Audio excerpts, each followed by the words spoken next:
Além da dificuldade desses jogos, o que mais me fascina sem dúvida são os chefes, e de como eles se tornam figuras centrais para a história desses jogos, tornando o combate contra eles o ponto alto da narrativa. Algo que eu, como aspirante a mangaka, sou absurdamente fã se tratando dos jogos da From, até porque eu conheço muito bem o material de inspiração do Miyazaki. Levando isso em consideração, todo mundo tem um tipo de chefe do qual gosta mais, sejam os humanoides, as bestas, os dragões. E o meu tipo favorito de chefe são aqueles especialmente grotescos cujas aparências são um reflexo da sua história perturbadora ou de uma consequência complexa. Chefes assim causam fascínio e estranheza, além de suas lutas carregarem um peso a mais, talvez nojo, angústia ou simplesmente incômodo. Sério, cá entre nós, alguns desses chefes têm o potencial de serem muito irritantes.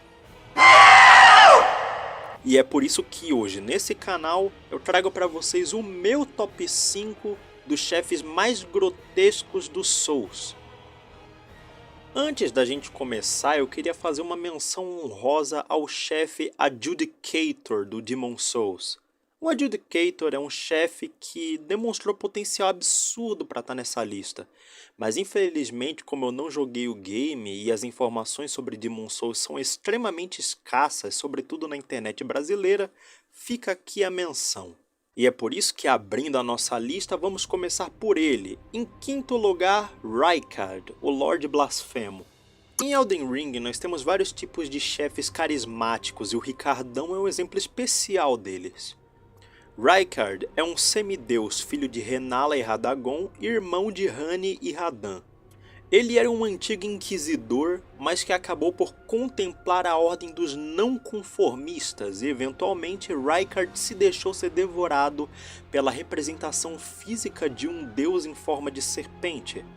Mas, por ser um semideus, não foi completamente absorvido, tornando-se então uma grande serpente deformada e enrolada de modo a alinhar os seus braços e pernas na altura correta, com o rosto de Rykard se projetando do pescoço da serpente como se fosse uma protuberância. Na segunda fase da luta, Rykard, finalmente acordando, retira de seu interior uma espada com uma massa de corpos vivos e emaranhados por todo o fio da lâmina. Percebemos então que esses corpos entrelaçados e fundidos uns nos outros compõem também o novo corpo de Rykard / serpente, e todos vivem juntos como uma família. Isso tudo acontece porque Rykard recebia da mansão vulcânica maculados poderosos para receberem uma audiência com ele. Então, ele, utilizando-se da serpente, os devorava e ficava cada vez maior e mais forte. A serpente em Elden Ring é a representação da gula com uma fome insaciável, despertando em quem se junta ao Rei Serpente como família o desejo de devorar o mundo e os deuses, todos juntos. Em quarto lugar, Gaping Dragon. Esse chefe é um clássico, se tratando de chefes grotescos. Portanto, é impossível que ele não seja citado numa lista como essa. O Gaping Dragon, que no remaster de Dark Souls foi porcamente traduzido como Dragão Abocanhante, mas que eu prefiro chamar de Jacarezinho Bocudo, é um sobrevivente da Guerra dos Dragões, que despertou uma fome insaciável por almas poderosas. Esse aqui é mais um exemplo de como a gula é capaz de deformar alguém completamente, e de tal forma que o seu corpo inteiro vira uma grande boca cheia de dentes. A maneira como ele escala a arena ao seu encontro e na sequência se contorce e estremece de um jeito bizarro, aliado à trilha sonora memorável dessa luta, torna ela uma das melhores introduções de Dark Souls. E ele ainda é capaz de vomitar uma massa negra e com certeza fétida, que deteriora os seus equipamentos. Definitivamente um dos chefes já feitos. Em terceiro lugar, mais um chefe de Dark Souls, dessa vez o Dark Souls 3, nós temos Aldrich, o Devorador de Deuses. E agora eu definitivamente posso pedir música no Fantástico. ou finalizar esse vídeo com uma mensagem contra a obesidade, porque Aldrich era um clérigo talentoso, mas que, adivinha, despertou uma fome insaciável, dessa vez por carne humana, e comeu tanto, mas tanto, que acabou inflando e se desfazendo numa massa viva de órgãos, sangue e excremento. Por conta de seu enorme poder, ele foi submetido à primeira chama e foi tornado um Lorde das Cinzas à força. Depois que o príncipe jovem Lothric foi convencido a não acender a chama e, por consequência, se recusou a fazê-lo, Aldrich foi um dos ressuscitados, porém, ele também se recusou e, eventualmente, acabou fazendo parte dos planos de um certo pontífice por aí, que eu não vou entrar em detalhes, mas ele acabou recebendo de presente um deus que estava muito doente na Catedral de Anor Londo. Esse deus era nada mais nada menos que o Gwyndolin, que não conseguiu resistir e foi parcialmente devorado. Quando você chega na arena, o que você vê é o corpo de Gwyndolin sendo reanimado para que Aldrich possa se defender de você. Gwyndolin da metade para baixo comporta Aldrich, que dá a impressão de ser uma enorme cauda, mas que, se olhado de perto, é uma massa negra de ossos, carne apodrecida e, sei lá, excremento. Enfim, a coisa é muito feia. A arena toda tá cheia de um líquido viscoso que parece ser excremento mesmo.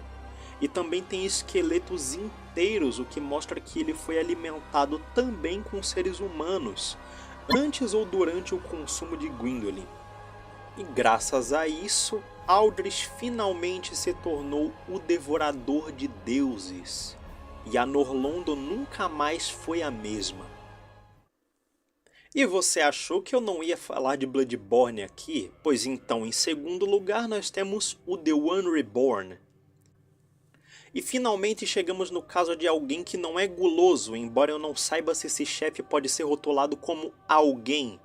Em Bloodborne, ao progredir na jornada principal, chegamos a um cenário chamado Yahar'gul, a Vila Invisível, que pode ser acessada mais cedo no game ao sermos sequestrados pelo Homem do Saco. Porém, quando você chega lá, à primeira vista ela não parece ser tão sobrenatural como realmente é. Eventualmente você nota que estão presos nas salas alguns inimigos comuns, inclusive um NPC, o que de início pode não parecer grande coisa, mas cartas espalhadas pelo chão denunciam um ritual perverso acontecendo nesse lugar. Quando chegamos na arena do chefe em questão, já mais tarde no game com o cenário todo alterado, vemos diversas mulheres encapuzadas tocando sinos em direção à lua. Ao olharmos para cima, a lua começa a ser coberta por uma escuridão misteriosa, de onde podem ser vistas estrelas. E então, fluidos corporais e corpos começam a escorrer dessa espécie de portal, e um amontoado de cadáveres fétidos e repulsivos fundidos em um só, caem para o chão com grande peso, levantando poeira do solo. Este então é um dos eminentes apresentados, o Renascido, ou The One Reborn.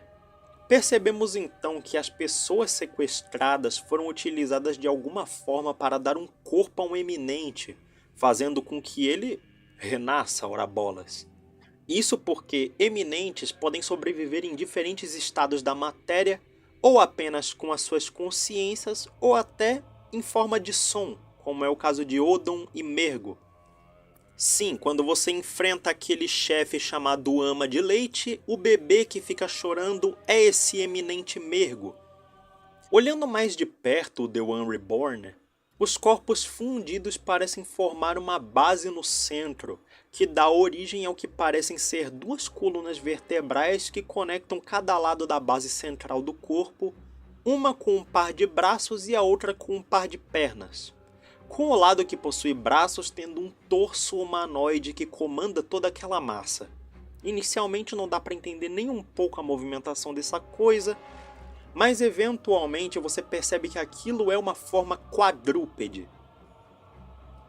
De todas as formas de Bloodborne, isto é, diferentes formas de licantropia, seres subterrâneos, cães infernais, e é claro, alienígenas de todos os tipos e tamanhos, O The One Reborn é um tipo especial, não por ser um bom chefe, mas por todo o contexto em que ele é apresentado. E finalmente chegamos no primeiro lugar dessa lista, e ele é nada mais nada menos que Órfão de Cós. Calma, antes de você me xingar dizendo que tem o Ludwig, que não sei o que, me permita explicar uma coisinha. No início de Byrgenwerth como uma instituição, enquanto o mestre Willem buscava se aprofundar no mistério dos eminentes adormecidos e do sangue antigo, numa antiga vila de pescadores, Cós, uma eminente que vivia no mar, foi trazida à costa pelas ondas do mar. Maravilhados pelo misticismo daquele ser, os pescadores passaram a venerar Cós, e em seu ventre havia uma criança, porém, como é de praxe, todos os eminentes perdem suas crianças, e eventualmente querem elas de volta. Porém, uma criança não era a única coisa que Cós carregava, pois, ao entrar em contato com a costa, o seu interior fervilhou com uma quantidade enorme de pequenos parasitas desconhecidos pelo homem. Quando esses parasitas entraram em contato com a população do lugar, eles se tornaram aqueles homens-peixe que vemos no Pesadelo, terrivelmente desfigurados e mentalmente insanos, desejando proteger o corpo de Cós a todo custo e ao mesmo tempo venerá-la. Byrgenwerth imediatamente soube do cadáver de Cós e ordenou que os seus estudantes e os caçadores German e Maria se organizassem e fossem averiguar a situação do local.